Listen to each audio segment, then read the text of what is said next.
Tako kot večina prebivalcev Slovenije, verjetno tudi gledalcev Vesti, smo si tudi poslanci LDS obetali, da se bomo v tem sklicu državnega zbora prenehali ukvarjati s pokrajinsko zakonodajo.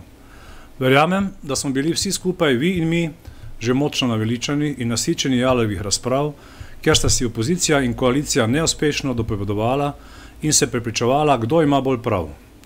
Pa se je v petek 23. maja naše pričakovanje obrnilo na glavo. Desus, oziroma predvsem njegov predsednik Erjavec in njihov poslanec Rezman, sta poskrbela za preobrat.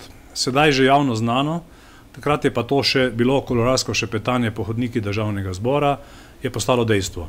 Erjavec, ki je javnosti prej glasno razlagal, kako njegovi poslanci ne bodo podprli razpisa referenduma in kako so enotno proti ustanovitvi pokrajin Sloveniji, je dobil ultimat predsednika vlade. Da mora torej poskrbeti za to, da bo Desus podprl predlog odloka o referendumu o pokrajinah na odboru za lokalno samoupravo. Če ne bo podpore, bo Desus letel iz vladajoče koalicije, ministra za obrambo in istočasno predsednik stranke pa bo očitno izgubil svoj stolček. Posledice stremuštva gospoda Erjavca so jasne. Poslanec Rezman se je umaknil seje odbora, katerega član je, preostanek Desusa je na matičnem odboru zagotovil manjkajoči glas koaliciji in referendum je tako pred nami.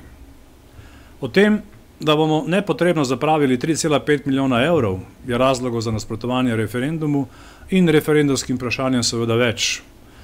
Namesto, da bi vse prebivalce Slovenije vprašali, ali naj bo pokrajin 6, 8 ali morda 14, kot smo predlagali v opoziciji, in da bi tako vsi Slovenci odločali o obliki decentralizacije celotne države, bodo prebivalci določenega območja odločali samo o svojem območju. Vprašanja so takšna, da ne omogočajo alternativnih rešitev in so sugestivna. Vprašanja o imenu nekaterih pokrajin bodo dodatno sprla prebivalce. Glasovnic na nekaterih voliščih bo več, kar bo povzročalo zmedo pri volivcih. Kampanjo bo usmerjala in financirala vlada, torej spet za davkoplačevalskim denarjem, sebi v korist, rezultati referenduma niso obvezujoči in bodo prepuščeni interpretaciji državnega zbora, ker ima seveda večino vladajoča koalicija. Zakon o ustanovitvi pokrajin v tem mandatu ne more biti sprejet, morebitne pokrajine bodo lahko oblikovane šele čez 2 leti in takrat bo sedanja vladajoča koalicija že vedela, katere odslužene kadre bo inštalirana pod navednicami v pokrajinske organe in jim zagotovila zaposlitev v pokrajinskih službah. Naj ob zaključku opozorim še na cinizem koalicije do volivcev, ki se izraža skozi odgovor ministra Žagarja, ko je enemu izmed novinarjev na vprašanje, citiram: "Kako bo človek, ki je za denimo 6 pokrajin, to povedal na referendumu?"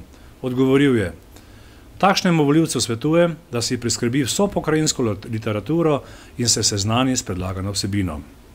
Tu je seveda vprašaj.